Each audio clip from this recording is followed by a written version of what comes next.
Hello, economic enthusiasts. The Economic King here, ready to share some economic things. Welcome to the essence of economics, understanding the basics. In this unit, we'll explore the fundamental concepts of economics, including scarcity, choice, and opportunity cost, and distinguish between microeconomics and macroeconomics. Let's dive in and uncover what economics is all about.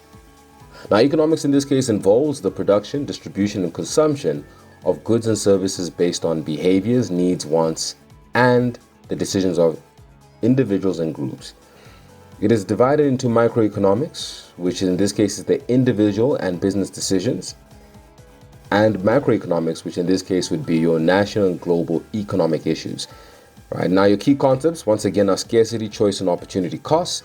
Our learning objectives will be define economics, explain why economics is a social science, distinguish between microeconomics and macroeconomics, identify positive and normative statements, and explain the concept of scarcity, choice, and opportunity cost using a production possibilities curve. That bit is going to be the fun bit, but we need 1, 2, 3, and 4 in order to build towards it. So let's start with the first. Defining the term economics. Now, economics in this case is the study of how individuals and societies as a whole use limited resources, and they are limited, to satisfy unlimited wants. For instance, you deciding to allocate your budget between food, rent, and entertainment, right? In this case, your budget would obviously be what is limited. But your wants and concern with food, rent, and entertainment, those are unlimited. I want better food all the time. I want to live in better spaces all the time. The entertainment, you'll agree, I want the best entertainment all the time. But what limits me will always be my budget. And depending on my budget, I'll then sit down and say, well, this is the food I can eat, this is the place that I can stay at, and this is the entertainment that I can use.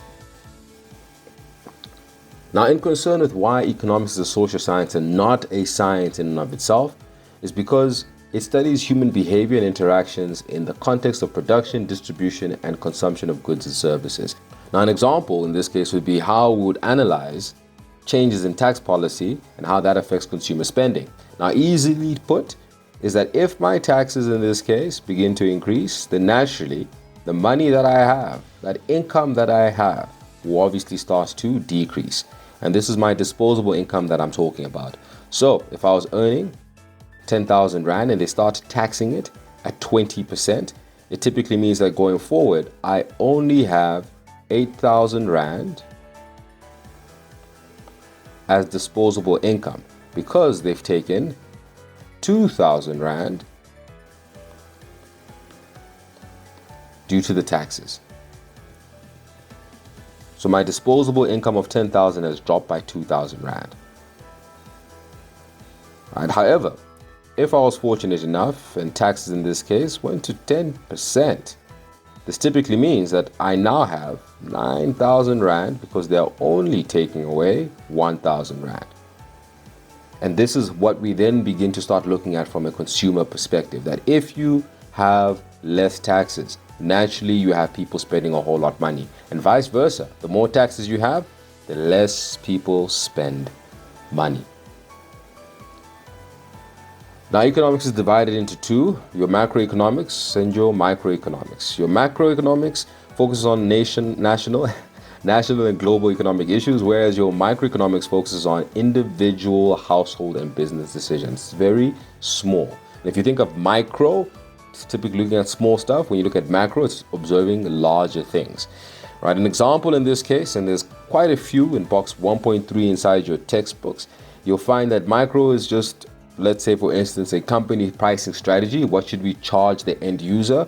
Whereas your macro is looking at your national unemployment rate, which affects the full-on economy. All right, so in economics, you'll find that we also disagree with quite a bit. And the reason why, and you probably see this within a braai space as well, when you sit down and you're having a braai and so forth, is that we always have what we call your positive and your normative statements. Your positive statements are fact-based, right? This can be tested. So for instance, if I sit down and I say the unemployment rate is 5%, I can actually test that.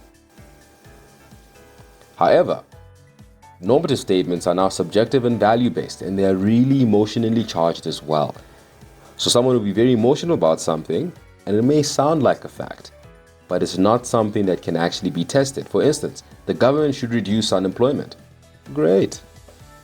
You're right. But that's an opinion. That can't be tested. Now, you may argue with me back and forth to say it can be tested, but really think about it. It can't be. Why should government reduce unemployment? And as soon as I say that, you probably have a whole plethora as to why exactly that should be the case. All I know is that, once again, that is an opinion. Whereas when I look at it from a positive perspective, I can always check whether or not the employment rate is at 5%. Obviously, in SA, it's a whole lot more currently, but for explanation purposes, we know that this, in this case, is something that I can check, whereas this, however, is not something that I can actually check. It really is just, at the end of the day, an opinion. And your textbook in this case is filled with an example after an example of what that looks like. Now, in concern with the concepts of scarcity, choice, and opportunity cost. Now, this is where things become very interesting. In economics, we have to look at it from the point of view of that we look at things graphically, numerically, from a equation perspective, and also from a table perspective as well. It's the exact same information, just expressed differently. From a scarcity perspective, and we're going to start with words in this case, from a scarcity perspective, we're basically saying that there's limited resources. There's limited land, there's limited labor, there's limited capital, and there's limited entrepreneurship. These are the major resources that we look at. But there's unlimited wants, right? We want an unlimited amount of things. As long as we can get more, we're going to get a whole lot more. Now with that, because there are limited resources and unlimited wants, we have to deal with choice. And choice in this case is selecting among different alternatives, right? So you've got a choice between two different things, and now you have to commit to one. Now, as soon as you commit to one, you face what you call an opportunity cost, which is the next best foregone alternative, or the best alternative foregone. Now, for instance, if I decide that I've got two different choices, right? Let's say between a Mercedes-Benz and a Lambo, right? And I can choose either one of these. As soon as I choose the Merc, my best foregone alternative was my Lamborghini. So as a result of choosing a Mercedes, my opportunity cost was the Lamborghini. Now, most of you will probably shout and scream and say, "Sir, how dare you? How dare you? You should have taken the Lamborghini instead." You get the point. And that is what we're here for. So that is your opportunity cost. Now, in concern with these ideas, these words, we then sit down and we say, let's create something that will show this. And this is where your PPC comes into place, which is your production possibilities curve, i.e. your PPF as well, which is also called your production possibilities frontier. And this is where theme 2 comes into place, because now we want to understand the production possibilities curve to distinguish between efficient, inefficient, and unattainable combinations of output. And we also want to illustrate how an improvement in resource use or increase in resource quantity affects production using the PPC.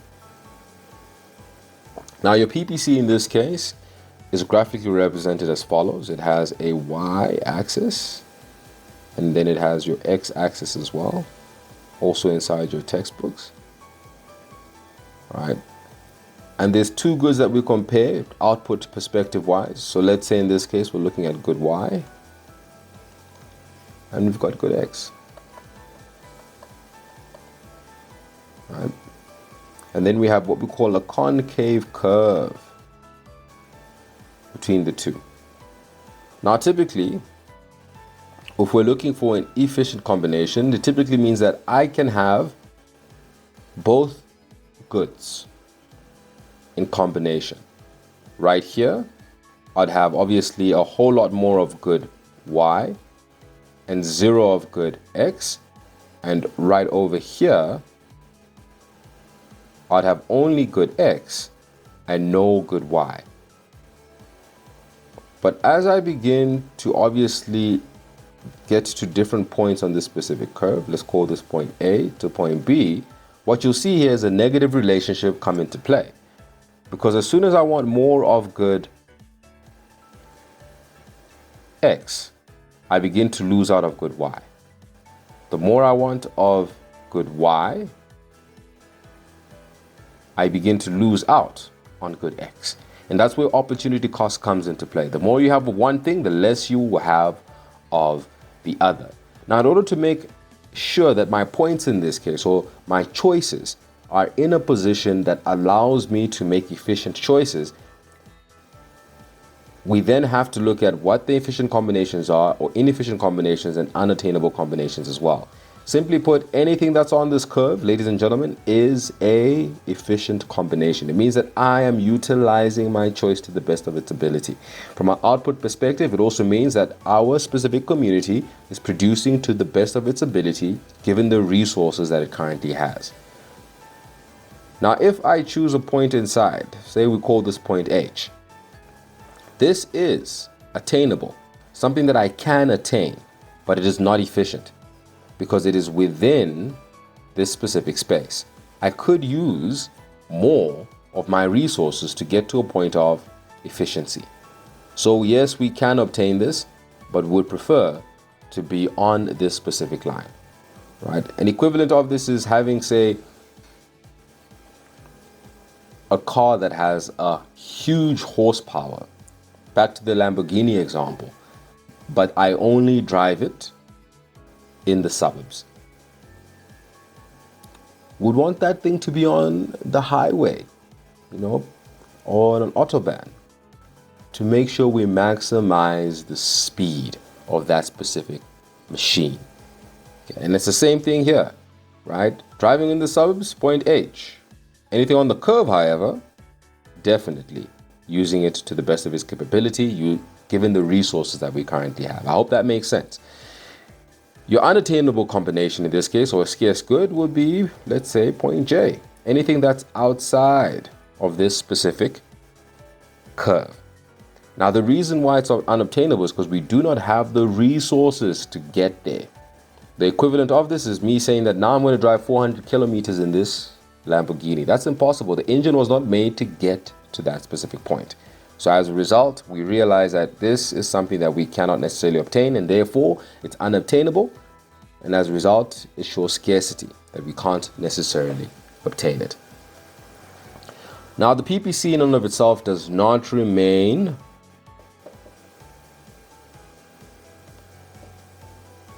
stagnant. It can change. There can be an outward shift or an inward shift. Now, let me explain what happens with an outward shift and an inward shift. Still with good Y and good X.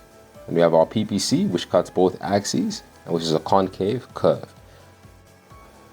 If we have an improvement of some technology, right, or an increase in resources, what essentially then happens is that where we were before being A and B now changes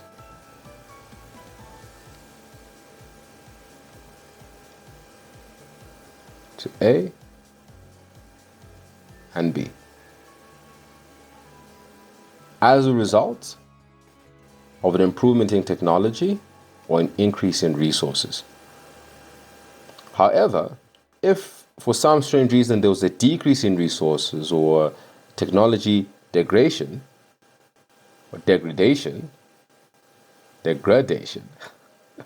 you then obviously have the opposite.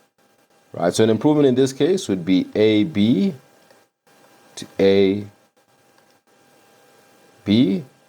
change, and a decrease in resources or technology degradation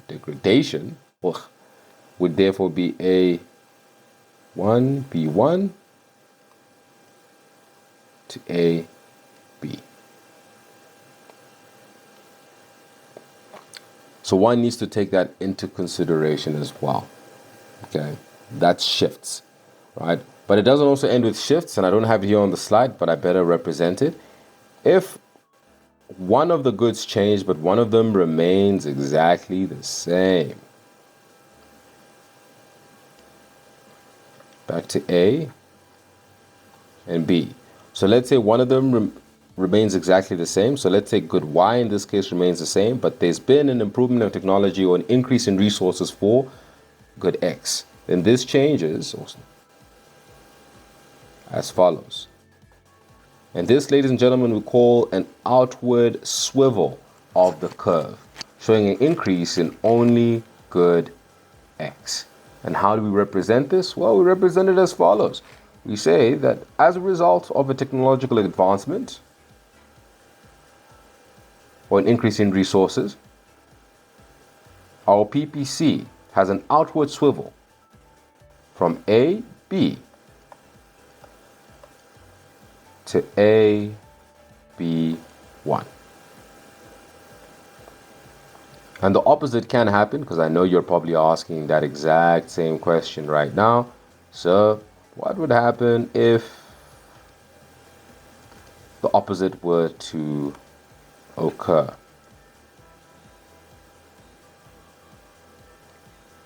All right, now that is a terrible line.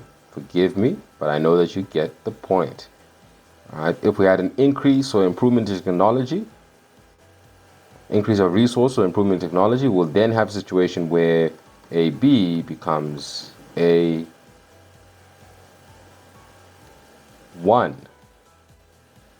Sorry, I know I made a mistake over here. It should read A1. Okay. I hope that makes sense, ladies and gentlemen. That is typically your PPC. And all it shows us in this case is, look, what happens when there's an outward swivel. Inward swivel as well would be obviously the opposite. Outward shift and an inward shift as well. Now the last thing that we look at from a theme perspective is applying critical reasoning to correlation and causation, and lastly distinguishing between levels and rates. Now, in concern with correlation, this is when two variables move together but don't necessarily cause each other. So for instance, when it rains, I obviously take an umbrella with me. But if I take an umbrella, is it raining? Of course not. There could be different reasons as why I take the umbrella. But I know when it rains, it definitely causes me to take my umbrella. So they do move together, but they don't necessarily cause each other. Only rain in this case causes me to take my umbrella. But my umbrella, me taking it, does not necessarily cause the other to happen. Causation, on the other hand, is me saying that, look, one variable directly affects the other. And in this case, with the example that I gave, it's me saying that, look, when it rains, I need my umbrella. That's causation. But sometimes what we do is that we mix these two up. And an example that I can give in this case is, if ice cream sales and drowning incidents may correlate due to summer, but one doesn't necessarily cause the other, right? If it's summer, ice cream sales are going to go up. And as a result, if we're at the beach, drowning will also go up as well. But ice cream sales is not because, or does not cause in this case, drowning at all. Instead, it's the fact that there are more people at the beach, and as a result, we're in a position where we have more people swimming. Okay. So one needs to take that into consideration, especially when you're obviously debating with different individuals here and there. The last idea of this specific unit is looking at levels and rates of change. Right? Levels in this case is when you take absolute values of different variables, and this could be just the subtraction of two things. So this could be me saying, look, A minus B. That in this case would be a level change. Whereas when you look at it from a rates perspective, it's looking at it from the point of view of new, whatever new variable you'd have had, minus old, whatever old variable you have, over old, multiplied by 100. And this lets me know of a specific change, right? How many levels have changed over time. And that's the difference between the two. So An example that I could probably give around this is that if I was in a position where I earned 100 Rand this year, and this is in 2024, but in 2023, I earned 50 Rand. The difference between these two from a level perspective would be 50 Rand. But if we had to look at it from the point of view of how my rate has changed, I would say 100 minus 50 over 50 multiplied by 100. Right? Now in this case, this will then be 50 over 50 over 50 multiplied by 100, which would then be 100%. So my income increased by 100%. Other examples in this case of the following, or what I've just shown on the board, is typically looking at total GDP. Right? You can see that as is, and you can compare it to the year after, versus GDP growth, which is understanding by what percentage we've actually grown by. And we use the exact same analysis. Right, great job, economic enthusiasts. We've covered the key concepts of learning Unit 1, which is what is economics all about. Now, to reinforce your understanding, please refer to your workbooks where I've provided the solutions. Work through past papers, which also include detailed solutions. And for more comprehensive reading, use the lecture notes and slides. You'll find these resources in the description of this video. Keep up the great work, and I'll see you in the next unit.